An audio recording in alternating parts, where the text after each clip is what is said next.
Hello दोस्तों, नमस्कार। कैसे हैं आप सब? आशा करता हूँ आप सभी लोग ठीक होंगे। तो दोस्तों, आज हम बात करने वाले हैं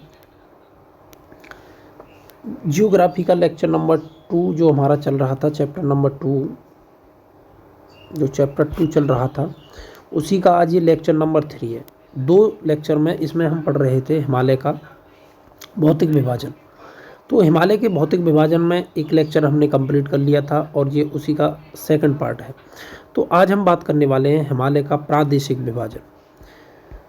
आज हम कंप्लीट करेंगे हिमालय का, आज के इस लेक्चर में हम कंप्लीट करेंगे हिमालय का प्रादेशिक विभाजन और साथ ही साथ कुछ एक पार्ट रह जाता है हिमालय में। मैंने बताया था कल आपको, यू टर्न लेता है हिमालय नामचा बारवा के पास से, अरुणाचल प्रदेश से। तो इधर साइड का जो हिमालय है इसको पूर्वी हिमालय के नाम से भी जाना जाता है। इसमें छोटी छोटी बहुत सारी पहाड़ियाँ पाई जाती हैं। उन पहाड़ियों को लेकर के एग्जाम में प्रश्न बनते रहते हैं, तो उनको भी आज देखने वाले हैं हम। तो आज का लेक्चर काफ़ी इंपॉर्टेंट रहने वाला है, तो लेक्चर को अंत तक ज़रूर देखें जिससे एग्ज़ाम रिलेटेड कोई फैक्ट नहीं छूटे। और अगर आपने इससे पहले वाले लेक्चर को नहीं देखा है तो उनको ज़रूर देखें, तब ये आगे का थोड़ा सा समझ में आएगा। और एक एक लेक्चर को अपनी कॉपी पर जो भी फेयर है उस पर नोट डाउन करते जाएं, जिससे कि एग्ज़ाम के टाइम पर रिवीजन करने में थोड़ा सा हेल्प मिले। और भूगोल जियोग्राफी की अगर हम बात करें तो वनडे एग्ज़ाम के लिए ये काफ़ी हेल्पफुल रहने वाला है तुम्हारे लिए। तो इसके लिए बार बार लेक्चर को देखें और जो लेक्चर है उसको पूरा नोट डाउन करें। तो आइए चलते हैं लेक्चर पर। तो इससे पहले हम बात कर रहे थे हिमालय का भौतिक विभाजन। तो हिमालय को हमने 4 भागों में बांट रखा था। अभी मैं रिवीजन कराता हूँ। ट्रांस हिमालय था, बृहद हिमालय, मध्य हिमालय और एक था हमारा शिवालिक हिमालय। इन चारों पार्ट को हम पढ़ चुके थे। थोड़ा सा हिस्सा रह गया था हमारा शिवालिक हिमालय का। उसमें कुछ एक फैक्ट, इंपॉर्टेंट फैक्ट थे जो छूट गए थे, जो बार बार एग्जाम में पूछे जाते हैं। तो थोड़ा सा उनको कवर करते हैं, फिर इसके बाद हम पढ़ेंगे हिमालय का प्रादेशिक विभाजन। तो अगर हम बात करें तो थोड़ा सा शिवालिक हिमालय के बारे में जानते हैं। शिवालिक हिमालय की अगर मैं बात करूं तो यहाँ पर कुछ एक प्रकार के घास के मैदान पाए जाते हैं, उनको लेकर के प्रश्न एग्जाम में पूछे जाते हैं। तो मध्य हिमालय और शिवालिक हिमालय के बीच में कुछ घास के मैदान पाए जाते हैं। ये हमारा मध्य हिमालय था और ये है शिवालिक हिमालय। तो इसके बीच में तलहटी में कुछ एक घास के मैदान पाए जाते हैं। तो उन मैदानों से किस प्रकार प्रश्न बनते हैं?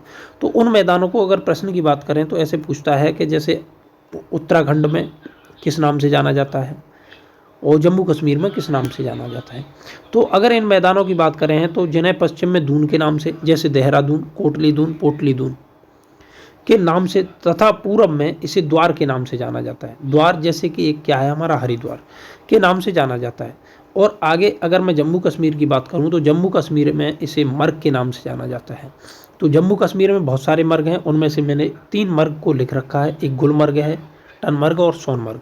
तो कई बार एग्जाम में पूछता रहता है कि घास के छोटे छोटे मैदान होते हैं, उन्हें जम्मू कश्मीर में किस नाम से जाना जाता है? तो गुलमर्ग, टनमर्ग और सोनमर्ग। ये कहाँ पे पड़ते हैं? जम्मू कश्मीर में। तथा कई बार पुटअप किया जा चुका है उत्तराखंड वाला। तो उत्तराखंड में इन्हीं मैदान को बुग्याल और पयार के नाम से भी जाना जाता है। तो उत्तराखंड में इन्हें किस नाम से जाना जाता है? बुग्याल और पयार के नाम से इनको जाना जाता है। अब हम चलते हैं इस वाले लेक्चर में हिमालय का प्रादेशिक विभाजन। अगर हम हिमालय के प्रादेशिक विभाजन की बात करें तो नदियों के द्वारा जो हिमालय को काट दिया गया है, नदियां हिमालय से इस प्रकार से निकलती हैं, तो जगह जगह पे इस प्रकार से काट दिया गया है। तो नदियों के हिसाब से ही इसका प्रादेशिक विभाजन कर दिया गया है कि इस नदी से इस नदी के बीच के का जो भाग पड़ेगा इसको क्या कहेंगे, इसको क्या कहेंगे और इसको क्या कहेंगे। तो इस प्रकार से हिमालय को हमने 4 भागों में बांट रखा है सुविधा के अनुसार। कश्मीर हिमालय, पहला हिस्सा कौन सा है हमारा? कश्मीर हिमालय। अगर हम कश्मीर हिमालय की बात करें तो कश्मीर हिमालय को पंजाब हिमालय के नाम से भी जाना जाता है। दूसरा हिस्सा आ जाता है हमारा कुमायूं हिमालय। कुमायूं हिमालय को तीसरा हिस्सा नेपाल हिमालय और असम हिमालय। मैंने यहाँ पे मैप लगा रखा है, अगर मैप पे देखने की कोशिश करें तो देखो, इंडस जो नदी है ये जाती है हमारी सिंधु नदी, और सिंधु नदी से सतलज नदी के बीच का जो हिमालय है उसको किस नाम से जाना जाता है? पंजाब हिमालय या कश्मीर हिमालय के नाम से जाना जाता है। तो ये कई बार पूछता है, सिंधु और सतलज के बीच का जो हिमालय है उसको किस नाम से जाना जाता है? तो कश्मीर हिमालय के नाम से। इसके बाद आ जाता है कुमायूं हिमालय। तो यहाँ से बॉर्डर पड़ता है हमारा सतलज नदी, और सतलज नदी के बाद आगे पड़ती है काली नदी। जो गंगा की सहायक नदी है, उसके मध्य के हिमालय को कुमायूं हिमालय के नाम से जाना जाता है। इसका कुछ हिस्सा उत्तराखंड में और कुछ हिस्सा हिमाचल प्रदेश में पड़ता है। इसके बाद आ जाता है नेपाल हिमालय। यहाँ से लेकर के काली नदी से लेकर के एक तीस्ता नदी पड़ती है जो सिक्किम के पास से निकलती है, तो इस हिमालय को नेपाल हिमालय के नाम से जाना जाता है। इसके बाद आ जाता है लास्ट असम हिमालय। ये असम हिमालय यहाँ से तीस्ता नदी से नामचा बारवा ब्रह्मपुत्र नदी तक फैला हुआ है, तो इस हिमालय को असम हिमालय के नाम से जानते हैं। अब इसको थोड़ा सा डिटेल में पढ़ने की कोशिश करते हैं। जैसे कश्मीर हिमालय, अगर हम कश्मीर हिमालय की बात करें तो यह हिमालय सतलज और सिंधु नदी के बीच फैला है। इसे पंजाब हिमालय के नाम से भी जाना जाता है। अगर कश्मीर हिमालय के अंतर्गत देखें तो लद्दाख श्रेणी, जौस्कर श्रेणी, ये जौस्कर लिख लेना होगा, जौस्कर श्रेणी, लद्दाख श्रेणी, काराकोरम, पीर पंजाल, धौलाधर श्रेणियाँ, 8 श्रेणियाँ इस हिमालय में आती हैं। तो यहाँ से फैक्ट ये काफ़ी इंपॉर्टेंट है, कौन कौन सी श्रेणियाँ आती हैं इसमें, तो लद्दाख, जौस्कर, काराकोरम, पीर पंजाल और धौलाधर श्रेणी आती है।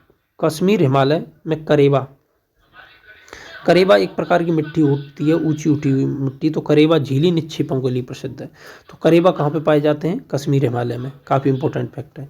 इसके बाद कई बार एग्जाम में पुटअप किया जा चुका है यहाँ से कि जाफरान की खेती की बात करें तो यहाँ पे जो कश्मीर हिमालय में, कश्मीर हिमालय जाफरान की खेती के लिए प्रसिद्ध है। जाफरान को क्या कहा जाता है, केसर के नाम से भी जाना जाता है, तो ये काफ़ी इंपॉर्टेंट रहता है। जाफरान से नहीं समझ पाओगे, केसर बोलेगा तो समझ जाओगे, लेकिन जाफरान की खेती कहाँ पे होती है, जम्मू कश्मीर में, कश्मीर हिमालय में। केसर की अगर हम बात करें तो कई बार एग्जाम में पूछा गया केसर हमें किससे मिलता है, तो केसर हमें पुष्प से मिलता है, लेकिन पुष्प के किस भाग से मिलता है, तो वर्तिका ग्रह से मिलता है। अब देखो अगर केसर देखोगे, केसर की बात करें तो इस प्रकार का केसर दिखता है, इसको जाफरान भी बोला जाता है। अब ये देखो ये पूरा पुष्प है, तो ये वाला जो भाग है, ये वाला जो भाग है, इसको क्या बोला जाता है, वर्तिकाग्र, वर्तिकाग्र। तो केसर हमें किससे मिलता है, वर्तिकाग्र से केसर मिलता है, काफ़ी इंपॉर्टेंट है, इसको नोट कर लेना। इसके बाद अगर हम केसर के देखें तो केसर देखो कैसे निकाला जाता है, इस प्रकार केसर को पुष्पों से निकाला जाता है, ये हमारा केसर है। और अगर केसर के पेड़ों की बात करें, केसर की खेती कैसे होती है, तो केसर के पेड़ इस प्रकार के पेड़ होते हैं, केसर के छोटे छोटे पेड़ केसर के होते हैं। तो ये हमने केसर के बारे में जान लिया। इसके बाद हम पढ़ेंगे नेक्स्ट हिमालय जो आता है हमारा कुमायूं। तो अगर हम कुमायूं हिमालय की बात करें तो यह हिमालय पहले ही देख रखा है हमने मैप में, सतलज और काली नदी के बीच में स्थित हिमालय को कुमायूं हिमालय के नाम से जाना जाता है। इसकी अगर सबसे ऊंची चोटी की बात करें तो नंदा देवी पड़ती है, जो उत्तराखंड में पड़ती है। 7870 मीटर ऊंची इसकी सबसे ऊंची चोटी है कुमायूं हिमालय की। इसके बाद आ जाता है हमारा नेपाल हिमालय।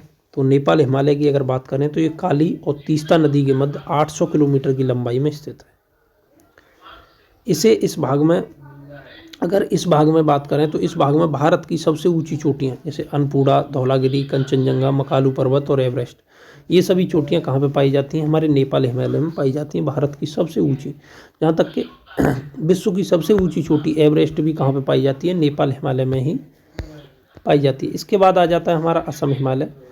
अगर असम हिमालय की बात करें, पहले देख चुके हैं, तो तीस्ता नदी से लेकर के ब्रह्मपुत्र नदी तक ये फैला हिमालय है। ये 720 किलोमीटर की लंबाई में फैला हुआ है। इसमें हिमालय की सबसे पूर्वी चोटी, सबसे पूर्वी हिमालय की चोटी है नामचा बारवा, जो 7756 मीटर ऊंची है और अरुणाचल प्रदेश में ये पड़ती है।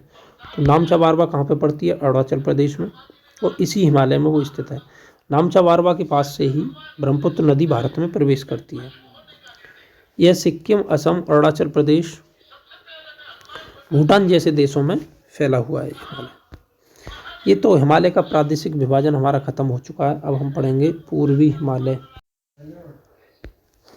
अगर पूर्वी हिमालय की बात करें हम तो यह आ जाता है हमारा पूर्वी हिमालय। तो पूर्वी हिमालय को मैप पे देखने से पहले थोड़ा सा इसका लैंग्वेज देखते हैं।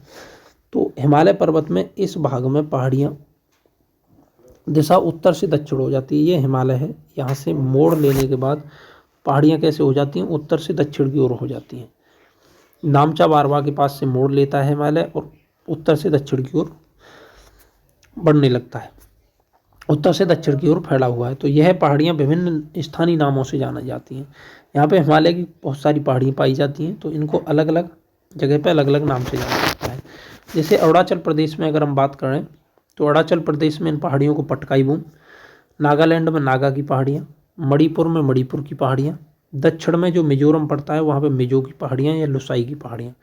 तो लोसाई नाम काफ़ी इंपॉर्टेंट रहता है, तो लोसाई की पहाड़ियाँ मिजोरम में बोला जाता है इन्हें, या मिजो की पहाड़ियाँ।